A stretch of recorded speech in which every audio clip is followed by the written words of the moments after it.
self-referential structure, and this is we are going to the third module. So in the first module we have seen, and today you will be familiar with the first module because we have the test today from first module.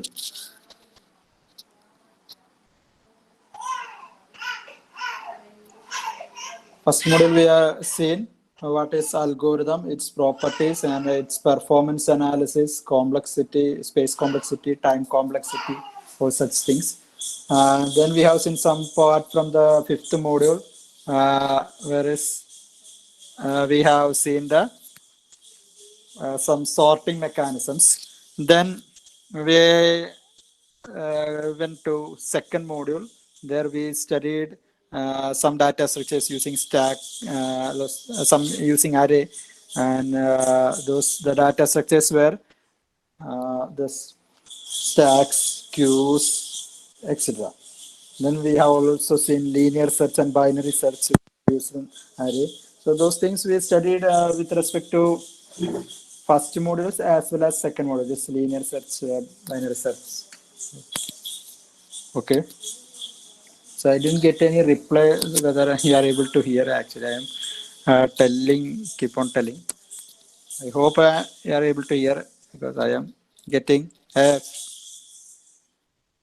Okay. So now we are going to the third module. So third module, we will be seeing data structures which uses the concept of pointers and self-referential structures. So we will be studying about mainly linked list and the stack and queue. Such data structures we will be implementing using linked list also. The polynomial representations which we studied, that also we will see using linked list. So before that, we should know what is pointer and what are self-referential structures. So today's topic is for this hour is self-referential structures. So self-referential from the word itself, it means it refers itself. Self-referential. So this is with related the use of pointers. So before going to this self-referential structure, we'll quickly go through what is pointer. So you know pointer. Pointer is a variable that stores address of another variable. Pointer is a variable that stores the address of another variable.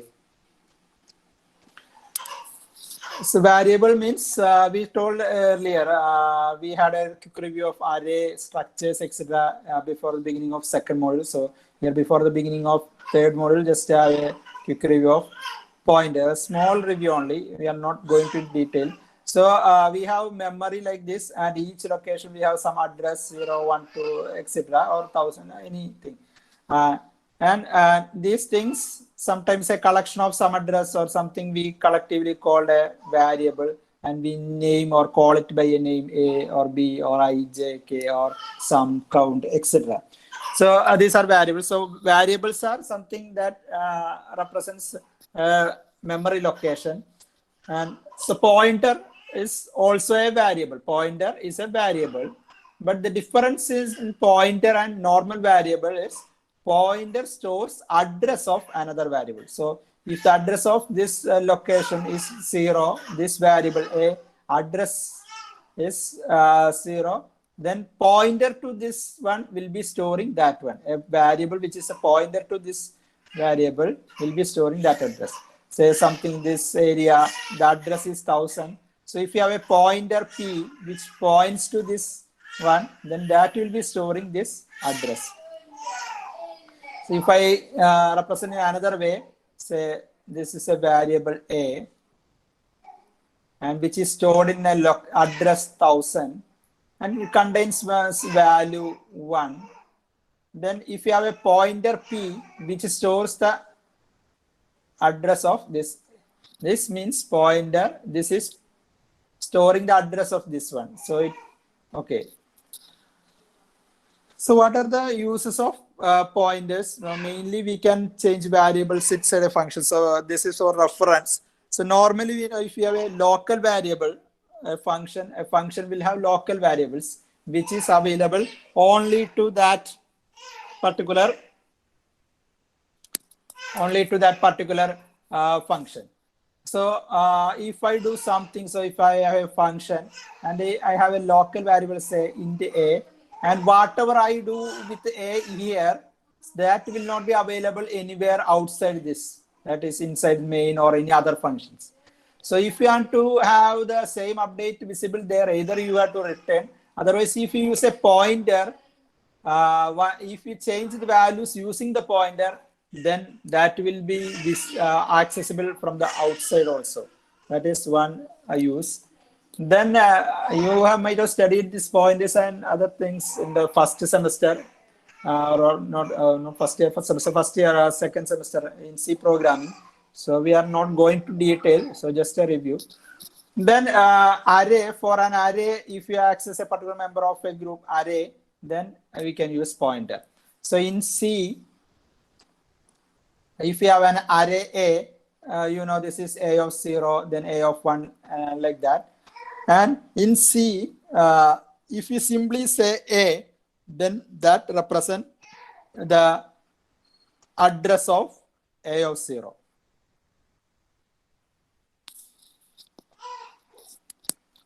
So actually the array name is actually a point implemented as a pointer. That is why while doing the labs or previous algorithms I told, if you are passing an array to a function, whatever change you make here, that will be visible there also. How it happens? Now you know that is because array name represents a pointer. So if you pass an array, actually we are passing just the name of the array or starting address of the array. So we are actually accessing the array not as a copy of the actual array.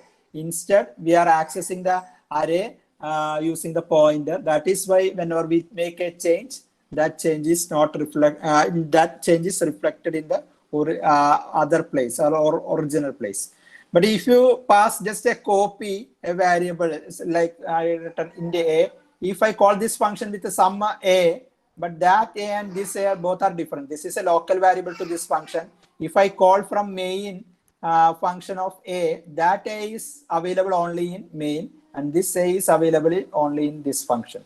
That is the difference. So this difference you should be clear. Then we will see next advantage of having pointers is for dynamic memory allocation. So whenever I declare something int a, it is static memory allocation. It is fixed, one integer variable can be stored at location A. So, but most of the practical cases, it is not known how much memory is needed. So we need to dynamically during the runtime. So if I want to store 10 numbers, I will allocate 10 memory location. If I want to store 100 numbers during a runtime, I will allocate 100 memory location. But if you go with static allocation, we need to fix the maximum limit. That is why in the previous lab experiments, we were all doing simply array-based program. So you don't know how many or how much will be the size of the test case arrays. That is why I mentioned in the question, maximum size is 20. So you can declare safely array 20. In here, if we have a dynamic memory location, we can create our own or any number during the runtime. So this is our next class topic. So dynamic memory location. That also you studied malloc, calloc, then realloc, and free. These are dynamic memory allocation functions. Then if we have this pointers, using this we can implement some data structures like a linked list that we will be seeing this module, and stack and queue, that is using linked list, and trees. All these are contents of these modules as well as the coming module. So we'll go to the next slide. So some pointer basics. So we already told variables, memory location are allocated addresses, and address. What is address of this? That depends on the computer system or operating system which handles. And name of the variable is a reference to that location. So in this example, we have one variable v. So the address of that is 1000. Actually, these addresses will be hexadecimal numbers in practice. Actually, it will be. Then we have a variable p. but this is a pointer variable. How we declare a pointer variable? Before the name of the variable, we put a star. And P equal to ampersand V. Ampersand, or this is called address of operator. It's there in the next slide. Address of operand. So ampersand of V means it gives this 1000. So what we are what we are doing here, we are storing P with the address of V, that is 1000. And now we are storing V equal to 10, and we are storing value 10 at V.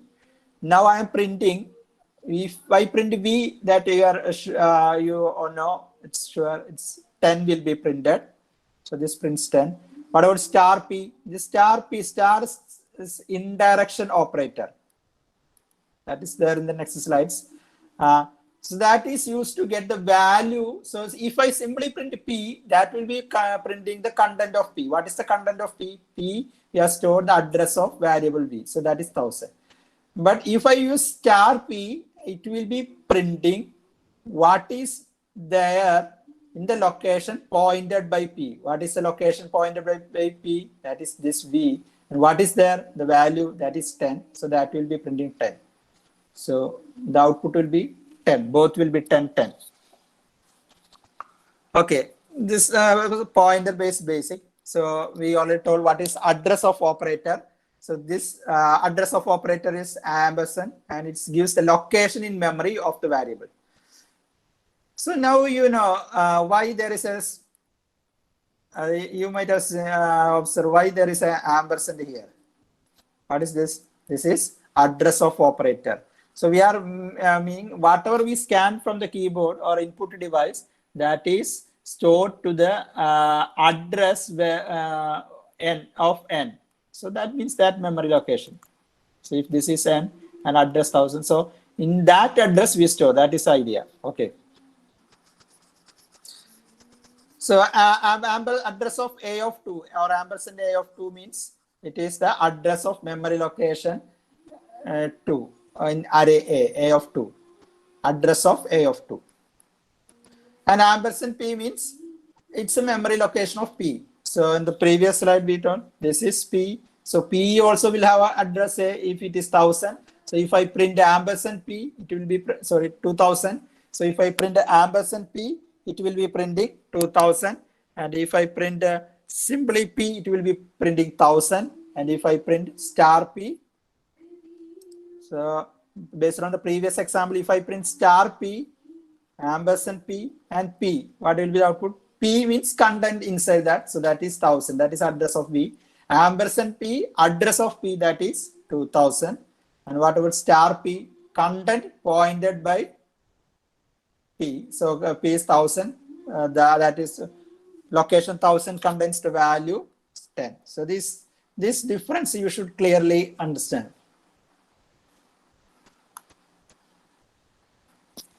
Okay, we'll go to the next slide. So this is indirection. I forgot to put the title. So indirection operator star.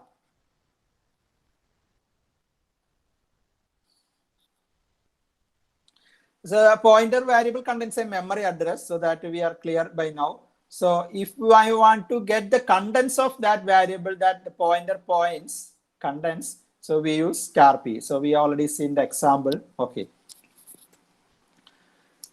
And how we'll initialize pointer variables and assignments. So if we have created one pointer variable and it does not point to anything, we will put null. Null means nothing, or it's points to nothing. So if I have P, so for example, we'll declare pointer variable in the star P and we say null. So null is a special symbol that represents it is not pointing to anything. So instead, if you write E in the star P equal to 0, these two does not mean the same, because if in the star P equal to 0 means P stores the address 0. So that represents some memory location. So it represents some location memory. That is a location 0. But whereas if you store P equal to null, then it does not point to anywhere. So don't treat null as 0, which is different. So if I use 0, the memory locations points to 0. So null and 0 are not same, they are different. It is always a better practice whenever you declare an integer, or not integer, and not only integer, the pointer variable as initialize it with null.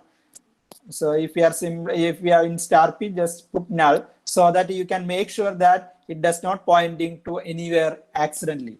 Otherwise, if you simply declare int star p and you are not initializing, then it may have some garbage value sometimes, and that garbage value represents some other memory location. So without initializing, if you are using, you may get values from some garbage location. So please always initialize. So if you have dynamic memory location, we will be initializing at the time of that. Otherwise, you can initialize. If you have static allocation like int star p, then you initialize with null. And whenever we assign the address of other variable p equal to ampersand v, then that is changed. So that is the next thing. So with the address of another variable, you can initialize or assign pointers. So using the ampersand operator, that is p equal to ampersand. Sorry. Ampersand v or something, another variable. Then we can initialize with the dynamic memory location that I told, it's malloc, etc. So we will see in the next class. Okay, that's all about the review of pointers. Now we will be going to self-referential structures. That is our topic. So this topic is in first topic in module 3. So we have almost nearing the half of the syllabus. Okay. So self-referential structures are those structures in which one or more pointers to the structure of the same type. So this is the definition. Only one point here to study. So self-referential structures are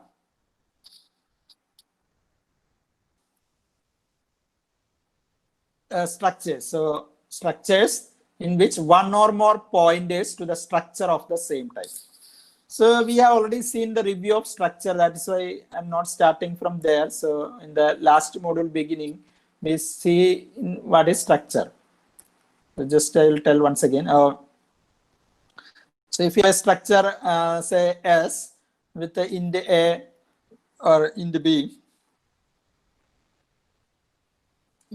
So this this are two components. And it can be of different types also. So structure is a collection of variables of different types, whereas array is a collection of variables of same type. So this can be int or any other thing, or one can be array, another one can be single variable, like that.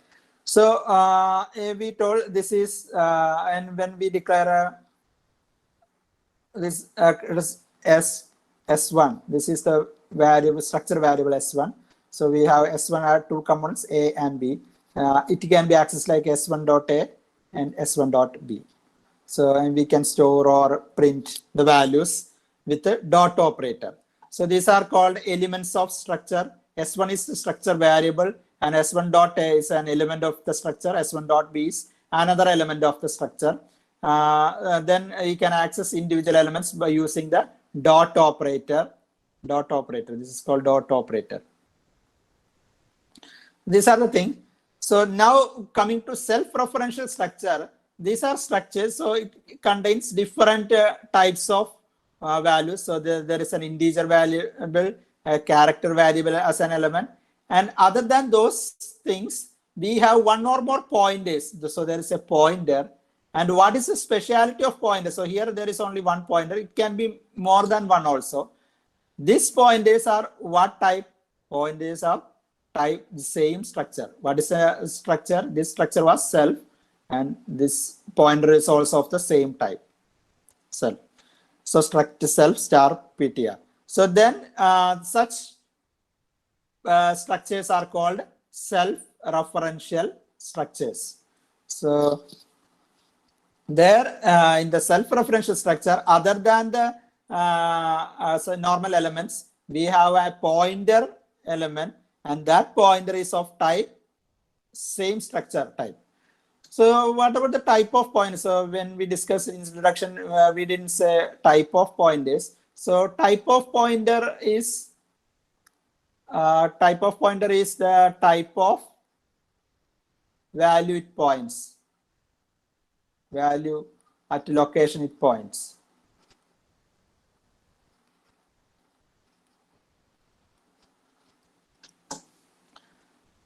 So if we have a integer pointer, say int star p, what is the meaning? It can contain the address of an integer memory location, integer location, a location where we store some integer value. So whereas if we have a character star p, it can contain the address of a location where we store a character. If you have a float star p, it can contain other location where we store a float value, like that. So what does the struct self star ptr then means? The pointer type is struct self. That means it stores the address of a memory location which contain this structure self. So what are the contents of structure self? So this is one example. So I have created, I think it is there in the next slide.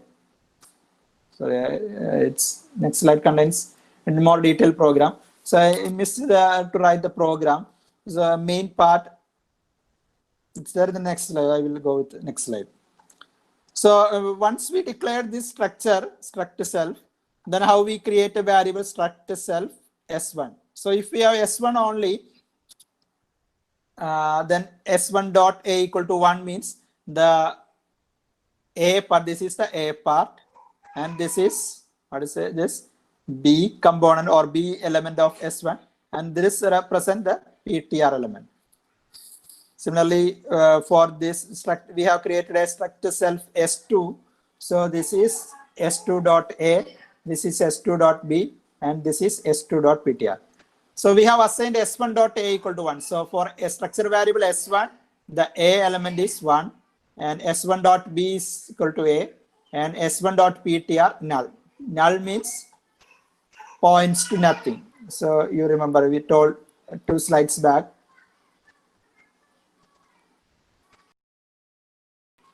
Then s2 dot a equal to 2, s2 dot b equal to b, and s2 dot ptr equal to null. So this is an example of a self-referential structure, and we have just assigned or initialized some or assigned some symbol values to that. So now since we have assigned null, there is nothing special with respect to this pointer. So now we'll see what happens if we assign something to the pointer. So what address can be stored here? This can store the address of its type is, what is its type in the previous slide, struct self. So it can store address of another structure of this type. So here in this case, S2 is another structure of this type. So yeah, I can store the address of this. So I think it's there in the next slide. Okay. So in this example, this part remains the same. The change is the S2 dot, sorry, I made the figure, and this is there is a mismatch. So S1 dot ptr equal to ampersand S2. Here it is written S2 dot ptr.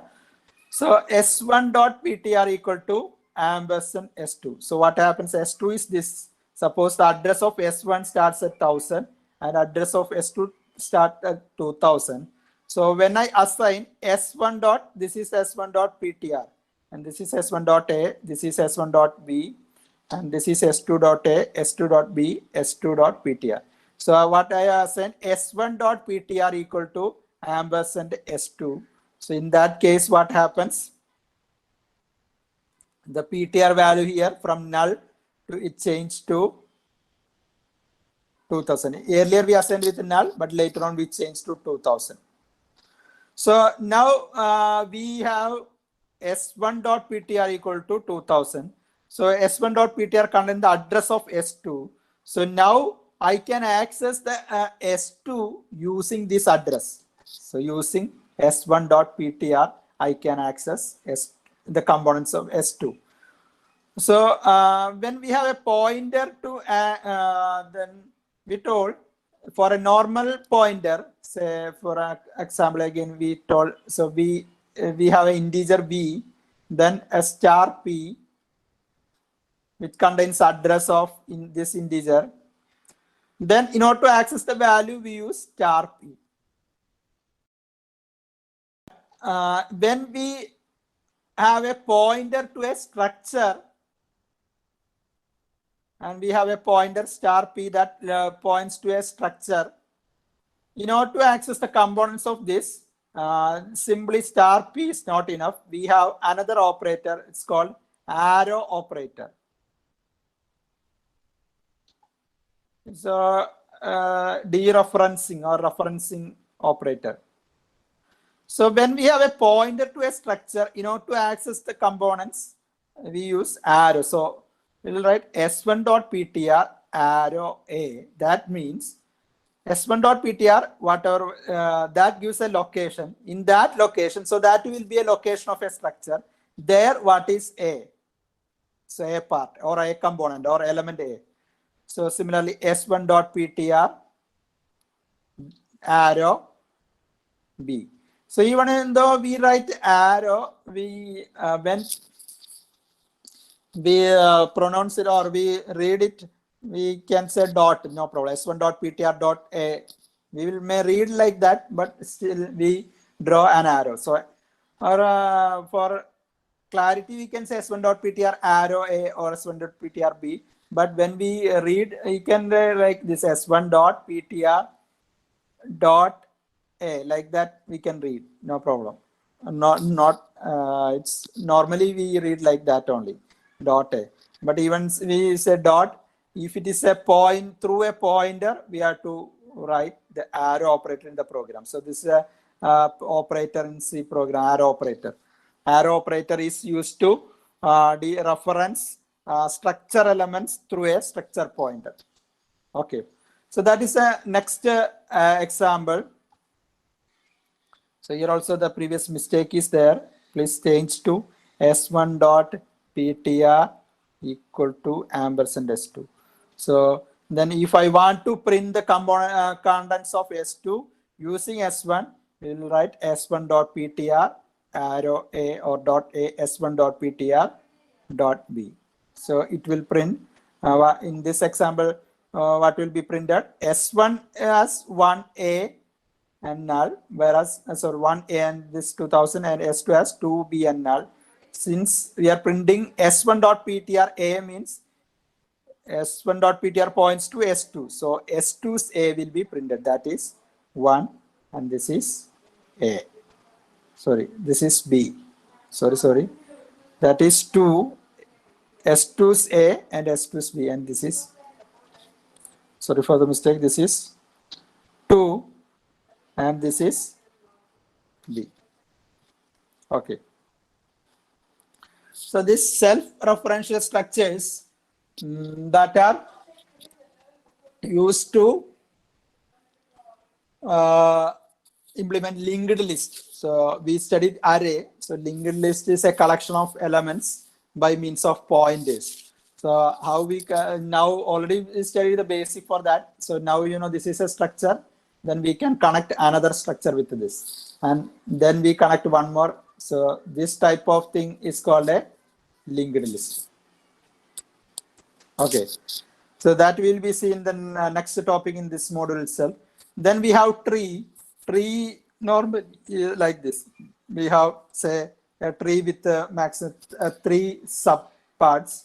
So these type of things can be with the 3 point, each subpart means a pointer. So again like this. So that is why we told self-referential structures are structures which has pointer to itself or same type, one or more pointers. So the linked list it's one pointer. Then we have a doubly linked list which has got 2 pointers.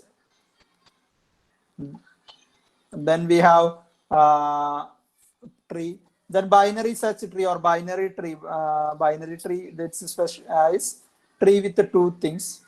Generally, tree can have any number of sub or children.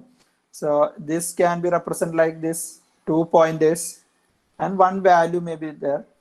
So we are will be dealing these things in this module remaining part as well as the coming module. So we will discuss those things then. So now we will have a break till 12:30, and next hour I'll continue at 12:30. And meanwhile, you can study for today's exam. So being exam, I am not taking much longer period. So we will continue next hour at 12:30. So you can leave the meet now.